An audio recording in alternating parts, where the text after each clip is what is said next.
আন্দোলন হয়েছে, এখন আন্দোলন চলমান।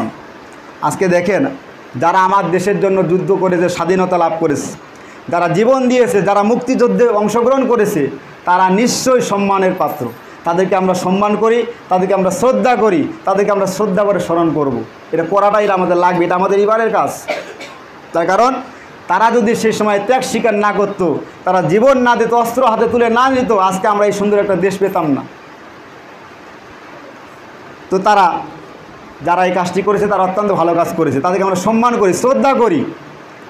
তাদের ভাতা চালু হয়েছে, এটা অত্যন্ত ভালো একটি কাজ। তাদের সুযোগ সুবিধা দেওয়া হয়েছে, বিভিন্ন আপনার ফ্যাসিলিটি তাদেরকে দেওয়া হচ্ছে, এটা অত্যন্ত ভালো কাজ। কিন্তু একটা মহল, একটা শ্রেণী সব সুযোগ সুবিধা তারা ভোগ করবে, বাকি দেশের জনগণ যারা মেধাবী, তারা মেধাবী, তাদের মেধার কোনো দাম থাকবে না, মূল্য থাকবে। এটা কিভাবে হয়?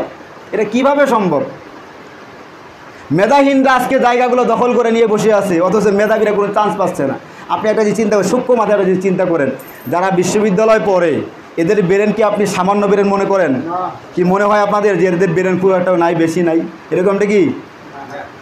পৃথিবী, আপনার দেশের সর্বোচ্চ মেধাবী যারা, তারাই কিন্তু বিশ্ববিদ্যালয়গুলোতে চান্স পায়। যারা বিশ্ববিদ্যালয়ে চান্স পাওয়ার জন্য যারা লেখাপড়া করে, তাদের কাছে গিয়ে বসবেন, তাদের কাছে দেখবেন কত বই তাদেরকে পড়া লাগে, কত ত্যাগ তিতিক্ষা করা লাগে, সংগ্রাম করে তাদেরকে বিশ্ববিদ্যালয়ে চান্স পাওয়া লাগে। তো এই মেধাবীরা তারা আজকে এই কোটার কারণে, শুধুমাত্র একটা বৈষম্যের কারণে তারা আজকে তাদের ন্যায্য অধিকার পাওনা থেকে তারা আজকে বঞ্চিত হয়ে যাচ্ছে। তা আপনারা কি চান না এটার অবসান হোক? চান কি না বলেন? এটা মনে প্রাণে চাইতে হবে। তার কারণ আপনার আমার সন্তানেরা, তারা ভবিষ্যৎ যদি এই কোটা প্রথা চালু থাকে, আপনার আমার সন্তানরা যতই মেধাবী হোক না, তাদের মেধার কোনো চায় না পয়সার কোনো দাম থাকবে না। বর্তমানে যেমন তেমন দাম নাই, মেধার কোনো দাম নেই।